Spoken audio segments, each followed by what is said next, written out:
Hi, I'm Deacon Tim Perry here at St. Alphonsus Liguori in Zionsville. I'm standing at the entrance to our Adoration Chapel, which is a beautiful place in our church. And we will talk about how you adore and why you want to adore.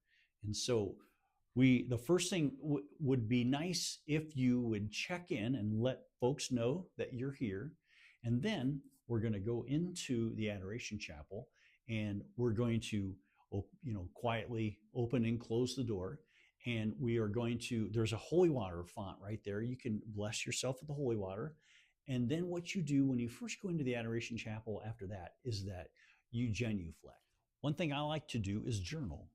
I like to begin to write down all the things that are on my mind and on my heart.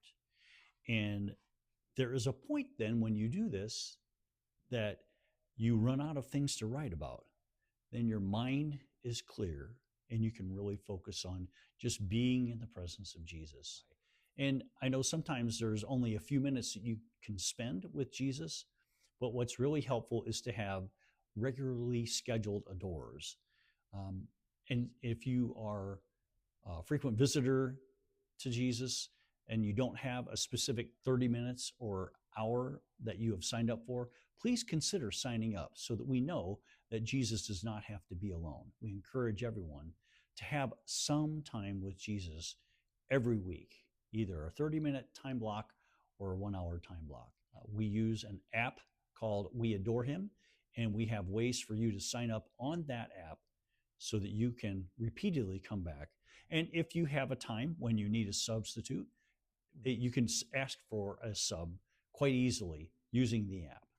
And when it's time to leave, and you're the only one in the Adoration Chapel, it's most fitting to then place the veil over the monstrance if you're leaving him alone.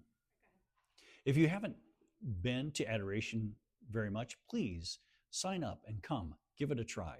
So thank you for considering being a part of this community that keeps our presence with Jesus in Zionsville and Whitestown communities.